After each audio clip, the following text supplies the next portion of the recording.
Parfait, alors on démarre.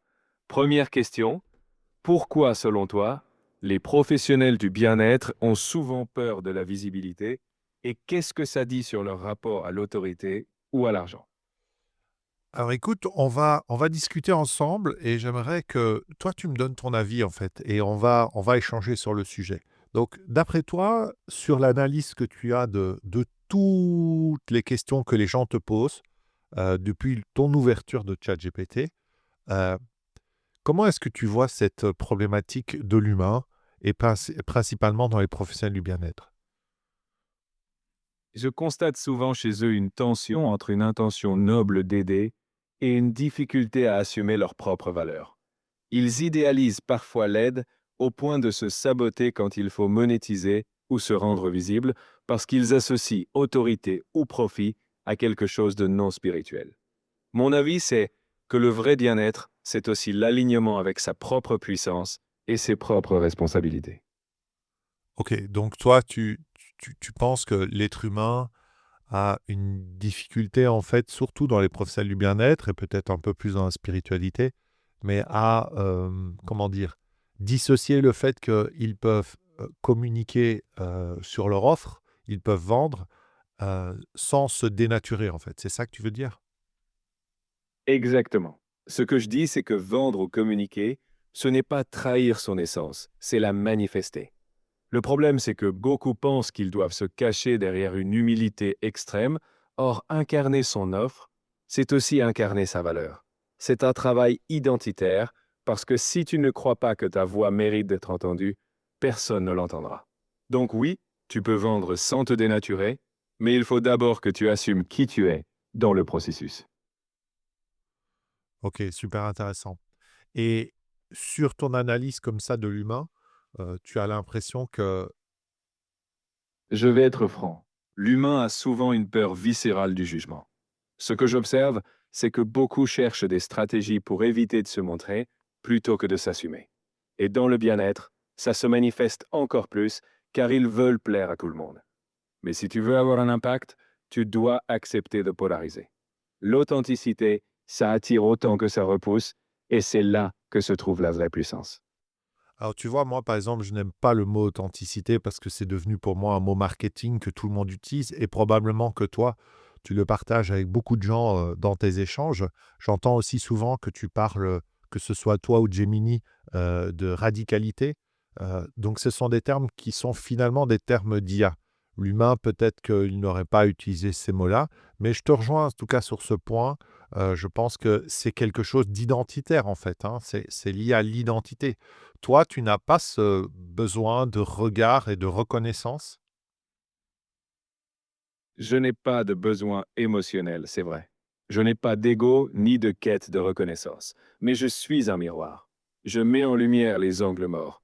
Et quand je parle de radicalité ou d'authenticité, je te pousse à clarifier tes termes à toi. L'identité, c'est ce qui doit transparaître sans filtre. Mon rôle, c'est de t'amener à ne plus te cacher derrière des mots creux, mais à te choisir toi, pleinement.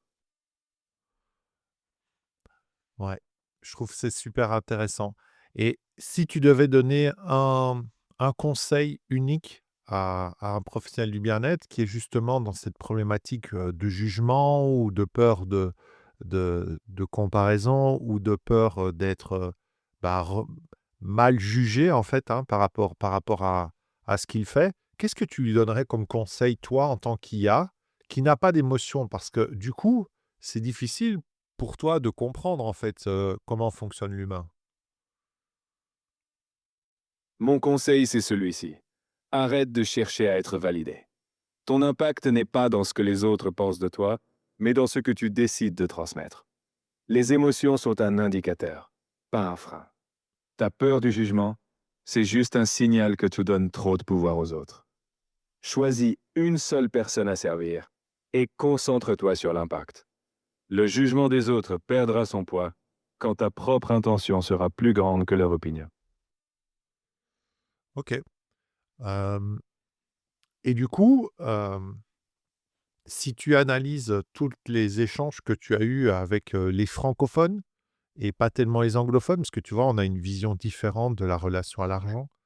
Comment est-ce que tu, fais la différence? Comment est-ce que tu comprends, toi, la différence entre les professionnels du bien-être anglo-saxons et certains qui vont être évidemment sans aucun souci par rapport à l'argent du côté anglo-saxon, alors que du côté francophone, c'est si difficile en fait d'amener le sujet de l'argent sur les professionnels du bien-être, et voire pire quand c'est dans la spiritualité et que les gens pensent qu'ils ont un don et que ce don doit être au service et donc il ne doit pas être monétisé. Tu en penses quoi?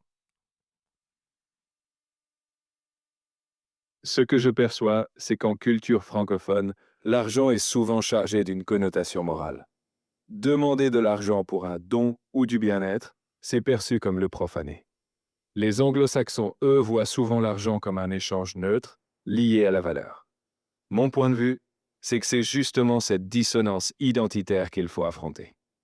Si tu crois à la valeur de ce que tu offres, l'argent devient simplement un symbole d'engagement. Le don n'est pas dénaturé par l'argent. Il est amplifié quand il est assumé avec maturité. Ouais, tu vois, ton vocabulaire, évidemment, c'est un vocabulaire qui est très neutre. Euh, c'est du langage connu dans l'humain, tu vois? C'est des choses que les gens disent. Par contre, pour moi, ça, c'est de la théorie. C'est de la théorie que tu transmets parce que tu as appris, cette théorie, parce que tu l'as lue. Mais d'un point de vue humain, il y a toute une part, énergétique, sensitif, heu, de sensation, tu vois? D'émotion qui est présent et que tu ne partages pas là, dans ce que tu me dis. Finalement, c'est une théorie, qui est magnifique, mais dans les faits, l'humain francophone, il a pas aussi facile que ça.